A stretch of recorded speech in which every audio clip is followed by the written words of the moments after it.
il y a deux possibilités. Soit les combats dits sportifs de compétition, où ça dure et ainsi de suite, ou les combats de survie, on ne parle pas trop de combat, on parle plus d'agression. Moi, ce que je voudrais vous faire, c'est les différences entre les deux, les principales différences. Ça, c'est vraiment à bien comprendre. Donc, d'un côté, les combats sportifs compétition, d'un côté, combat de survie, agression, dit self-défense. D'accord ? Donc, l'objectif des combats de compétition, c'est de gagner des points. Je vous schématise, hein, après, c'est des subtilités. De gagner des points, de remporter un combat, et donc d'avoir une récompense à la fin. Une médaille, ou autre. Hein. L'objectif de la self-défense, d'un combat de self-défense ou d'une agression, ben, c'est un peu l'opposé. C'est survivre pour rentrer chez soi indemne. D'accord ? Ça, c'est logique. Et la récompense, ben, si on a de la chance, c'est un simple traumatisme, sinon c'est un séjour à l'hosto. Donc il n'y a pas de récompense matérielle à la fin. Donc voilà, déjà, ça permet de bien dans sa tête faire de la distinction entre les combats sportifs et les combats de self-défense. Ça, c'est important. En combat sportif, on a une certaine égalité et équilibre des forces. Ça veut dire quoi? Ça veut dire que les combats, ils se font en général 1 contre 1. D'accord? Et après, vous allez commencer à piger, à contrario, dans la self-défense, c'est autre chose. C'est à armes égales, c'est-à-dire en général, après il y a des compétitions d'écart même, mais en général, c'est à main nue. Le mec est à main nue et vous êtes à main nue. 1 contre 1. C'est en général à poids équivalent. Il y a la pesée avant en général dans les compétitions sportives. J'en ai fait quand j'étais, j'allais dire plus jeune, toujours jeune, mais quand j'avais 12, 13, 14, 15 ans, j'en ai fait 3 ou 4 ans. Donc c'est un monde à part en fait. Il y a de très bonnes choses, hein. Ça apprend la gestion du stress, quand le public vous regarde, vous stressez, vous essayez le timing, la précision, il y a de très bonnes choses, mais à ne pas confondre avec ce qui se passe dehors. Ça c'est important. Donc à poids équivalent, souvent à niveau équivalent, des fois c'est des ceintures jaune-orange contre des ceintures jaune-orange, c'est rare qu'il y ait des champions du monde contre un simple débutant, c'est toujours trié de façon à ce que tout le monde puisse en sortir. Et donc là, à contrario, donc en gros on peut parler de pied d'égalité en combat de sportif. En self-défense, ben, on y va, le nombre d'agresseurs il peut varier, 1 contre 1, 2 contre 1, 3 contre 1, tout un groupe contre 1, donc là il n'y a plus d'équité, il n'y a plus rien. Il peut y avoir l'utilisation d'armes, ça on en est conscient malheureusement, et c'est de plus en plus courant. Bâton, couteau, n'importe un, bombe lacrymo, n'importe quoi, il y a de tout. L'agresseur peut être plus grand que vous, plus lourd, plus expérimenté. Si c'est un bagarreur de rue qui fait chier tout le monde tous les jours, eh bien vous êtes simple débutant ou vous n'êtes pas bagarreur, mais il aura toujours plus d'expérience que vous. Donc là, le pied d'égalité, il n'y est pas du tout. Dans les combats sportifs, la vigilance et le consentement mutuel. Ça veut dire quoi? Ça veut dire que en général, les compétiteurs qui font une compétition, ils sont avertis à l'avance, ils sont consentants. Ils font pour ça, hein, ils se préparent pour ça, et ils sont préparés mentalement et physiquement pour le jour J. C'est logique, en fait, une compète, on s'entraîne un petit peu à l'avance. Et ils ont ça c'est important, ils ont la possibilité de se rétracter si jamais ils ne se sentent pas de faire le combat. J'abandonne. Ok, tu as gagné, toi dégage. Mais voilà, en combat de self-défense, hein, toujours pareil, contrario, le contexte, donc, eh ben, c'est uniquement en fait en la faveur de l'agresseur. Il détermine où, quand, comment l'agression va se faire et vous subissez, vous essayez de réagir en fonction. Et il n'y a pas de « attends, j'abandonne, on revient demain, je ne suis pas enfant », on se débrouille avec. Donc, pas possibilité de se rétracter. Ça paraît simple ce que je dis, mais c'est les bases pour bien comprendre ce que c'est un combat de self et un combat sportif. Ça va? Ensuite, en combat de compétition, vous avez en général des techniques et des formes de corps qui sont les mêmes en général. C'est-à-dire, admettons, vous faites du karaté style, j'ai dit Shotokan, c'est un exemple. Ben, en général, vous allez tomber contre un mec qui fait du Shotokan. Donc, vous êtes en terrain connu. Vous tombez sur des mêmes formes de corps. Il ne va pas vous sortir un truc bizarre qui n'est pas dans le style. Ça, c'est important. Donc, c'est quelque chose d'assez... c'est comme un miroir, en fait. C'est le même style. D'accord? En self-défense, eh ben, il y a de tout. Vous tombez sur un boxeur, vous tombez sur un petit mec qui ne s'y connaît pas, mais qui est un bagarreur de rue, qui vous fait des trucs, vous dites, mais d'où ça sort? Donc là, il y a un énorme truc aléatoire. Donc, ça n'a rien à voir. Ça, c'est bien comprendre. Ensuite, en compétition, il y a des règles, il y a des techniques qui sont non autorisées. En général, c'est tout ce qui est létal. Doigt dans les yeux, frappe à la gorge, partie génitale et compagnie.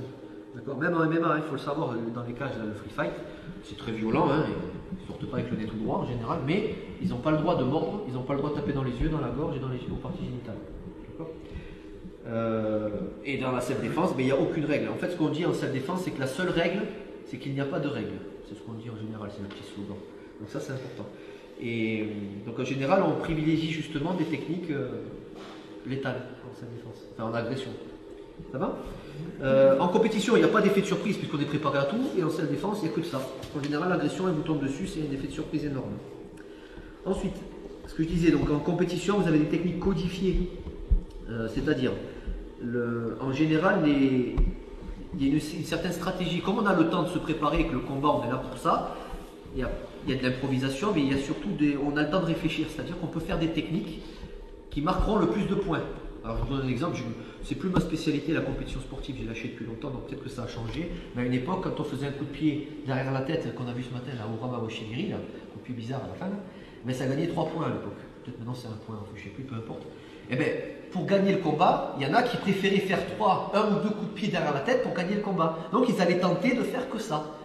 Donc en gros, ils prennent, parce que coup de pied comme ça dans la rue, c'est très compliqué, c'est très risqué. Donc ils préféraient faire des techniques donc codifiées, bien préparées pour gagner des points. Sauf que dehors, c'est des techniques suicidaires, entre guillemets. Vous voyez, donc plus je vais avancer dans mon speech là, et plus vous allez comprendre que c'est vraiment 2 opposés différents. Il ne faut pas tout mélanger. Et les gestes sont en général très propres. Par exemple, en karaté, si vous frappez la personne et que vous ne tirez pas votre poing à la hanche, vous ne gagnez pas le point. Comme ça, c'est les règles. Donc si je fais ça et je reste en garde, le point n'est pas bon. Regardez bien les compétitions, en général ils font ça et ils doivent tirer le point à la hanche. Maintenant, transposer ça dans la rue, boum, on a un choix. Vous voyez, donc c'est pas tout à fait le même jeu entre guillemets. Les mentalités, ça c'est important. Combat, on a une mentalité, combat sportif, on a une mentalité de fair play. Dehors, il n'y a pas de fair play. Dehors, c'est le vice et tout est permis dans l'idée. Excusez-moi du terme, mais c'est ce qu'on appelle, on privilégie les coups de pute dans la rue, quoi. Donc c'est tirer un oiseau là-bas, je te mets un chou derrière la nuque ou je te chope directement tant que tu ne me vois pas. Ça en compétition, ça n'existe pas, il y a une histoire de fair play. En général, en compétition, on démarre à bonne distance, on salue, on démarre à bonne distance et on démarre en garde. Dans la rue, il y a toutes les distances mélangées et on n'est pas souvent en garde. Donc vous voyez, c'est pas évident tout ça. Donc en fait, la compétition sportive, c'est quelque chose d'assez, comment dire, cadré, sécurisé. Un cocon, entre guillemets. Je ne veux pas dire qu'on ne se met pas des pains, c'est pas ça que je veux dire. Le timing. Alors ça veut dire quoi le timing? En fait, il y a un côté spectacle en compétition, donc ça dure un petit peu. On a comme les rounds dans le boxeur, on a 1 minute, 2 minutes, 3 minutes, donc il y a un temps imparti. Donc le combat dure en général. Dehors, c'est complètement aléatoire. Et justement, il ne faut pas que ça dure. Parce que là, on ne joue pas sa peau sur un tatami en combat. On va se prendre des pains, certes, mais on ne joue pas sa peau. On va sortir en général sur nos 2 pattes. Ça dépend lesquels. Des fois, c'est des KO ou quoi. Mais je veux dire, en général, on n'est pas là pour se tuer. Dehors, il faut abréger le plus vite possible et on n'est pas forcément à distance. Il y a toutes les distances mélangées, distance courte, distance longue et compagnie. Donc pareil, il y a un énorme fossé entre les deux. Ouais, donc en self-défense, il y a de l'incertitude et puis on n'a pas trop le temps en combat. Ce que je vous ai dit, on a le temps de construire une stratégie de combat, on a le temps d'analyser. Les boxeurs appellent ça le round d'observation. C'est-à-dire ils démarrent le round et ils ne vont pas tout de suite dans le tas, ils analysent voir est-ce qu'il est agressif, est-ce qu'il se sert plus de sa jambe avant, est-ce qu'il est droitier, gaucher. Dehors, ça te tombe dessus, tu fais ce que tu peux. Donc on n'a pas le temps de s'organiser en général. Donc ça c'est important aussi. En compétition, vous pouvez avoir une aide de l'extérieur. Ça veut dire quoi? Déjà, l'arbitre c'est une aide, l'air de rien. Il sanctionne, mais il vous aide aussi. Si l'autre il vous met un pain, il appuie trop son coup, l'arbitre il va dire hop, contact, vous avez trop appuyé. Merci monsieur l'arbitre, c'est gentil de me défendre. Ça sert à ça. Si vous faites éclater le pif, de suite, oh, médecin, le mec il arrive. Ça va mon gars? Dehors, il n'y a ni médecin, il y a très peu de chances qu'on vienne vous porter secours. Malheureusement, on le voit dans les faits divers. Attention, il ne faut pas généraliser, il faut quand même garder la foi en l'être humain. Il faut penser que la personne peut venir vous aider. Mais malheureusement, c'est très rare. Il y a des explications. C'est pas parce qu'on ne vient pas vous aider que la personne c'est un enfoiré ou que. Parce que la peur. Ensuite, en compétition, vous avez ce que je disais tout à l'heure, vous avez un environnement sécurisé. Ça veut dire quoi? Vous êtes dans une salle chauffée, confortable, comme c'est le cas ici. Vous avez un échauffement, vous avez des étirements, vous avez une tenue ample pour être à l'aise. Et dehors, on fait avec ce qu'on a sous la main, quoi. Si vous êtes en jean, faites toujours pareil, en jean, ou vous êtes dans un vêtement trop serré, les dames, vous êtes en jupe courte ou je ne sais quoi, peu importe. Vous avez des talons, vous avez à peine à tenir, j'en sais rien, peu importe. Voilà, on fait avec ce qu'on a sous la main. Donc ça, c'est pas pareil. L'environnement n'est pas du tout sécurisé. Pareil, toujours dans l'environnement sécurisé, en compétition, le sol est plat. Ça m'étonnerait que vous voyez des compétitions avec une énorme bosse au milieu du tatami. Ça va bien faire chier. Voilà, donc le sol est plat, il n'y a pas de danger venant de l'extérieur. Il n'y a pas quelqu'un qui va rentrer et vous taper, quoi. Dehors, par contre, voilà, le sol n'est pas forcément toujours plat. Et puis vous avez tout ce qui est trottoir, les voitures, les poteaux, enfin, vous avez un environnement, quoi. C'est pas dégagé, ça c'est pour savoir. Ensuite, les conditions climatiques. Quand on fait une compétition, on n'en a rien à foutre. À moins que vous ayez vu des compétiteurs avec un parapluie au cas où. Mais dans l'idée, voilà, il n'y a pas de problème, on est à l'abri. C'est souvent bien éclairé, donc on voit ce qui se passe dehors. Il peut pleuvoir, il peut faire du brouillard, le sol peut être glissant. Donc c'est un bordel la rue, voilà, c'est vraiment compliqué, quoi. Il faut bien comprendre rien n'est favorable pour le défenseur dans la rue. En compétition, c'est un pied d'égalité. Et tout est fait pour que tout se passe bien, en fait, dans l'idée. Ensuite, les distances de combat, ce que j'expliquais, il y a des compétitions, il y a de tout, mais il y a des compétitions au sol, comme le pancrace par exemple. où on peut frapper. Je crois que maintenant ça a changé, il y a une nouvelle loi où ils ne peuvent plus taper les personnes au sol, ça a changé. Voilà. Mais je veux dire, on peut projeter la personne au sol, on peut, en jiu-jitsu brésilien, il n'y a qu'une seule distance quasiment, c'est au sol, au contact. Voilà, donc ça dépend des compétitions qu'on fait, mais il y a des distances bien définies, il y a des règles. C'est tiens, aujourd'hui tu fais telle compétition karaté par exemple, en général, c'est mi-distance ou longue distance. C'est très rare qu'on rentre au contact et on y reste. On rentre et en général on se barre loin et on fait des frappes longues. Ça dépend des styles, ça dépend des disciplines. Dehors, il y a de tout et ça peut malheureusement se terminer au sol, c'est souvent le cas. Alors ça paraît logique aussi, mais en compétition on a des protections. On a une coquille, on a des gants, on a un protège-dents et parfois on a des casques. Ça va, en général. Ça ne veut pas dire qu'on ne va pas se prendre des pains. Dehors, on n'a rien du tout. C'est pour ça le confort des protections, c'est bien pour ne pas se blesser, mais il ne faut pas prendre ça comme un acquis, quoi. Ça ne vous le fait jamais quand vous pratiquez Krav Maga ou autre et que vous enlevez la coquille et vous faites un combat, j'ai oublié ma coquille, et c'est le cas aujourd'hui, et de se sentir à poil et de se dire j'aimais bien quand il y avait ma coquille. Voilà, donc protection dans la rue, mais pas de protection. À moins que vous baladez avec une coquille, ça se voit. Ok, je sais pas. J'en avais eu un élève ici. Il me dit, mais tiens, je sais plus, je crois qu'il y en a qui l'ont connu, je ne sais plus comment il s'appelait. Il disait, à la fin d'entraînement, il gardait sa coquille sous le pantalon. Et il lui a dit, qu'est-ce que tu fais? Tu gardes? Il fait, ouais, je sais jamais si je croise des gonzesses.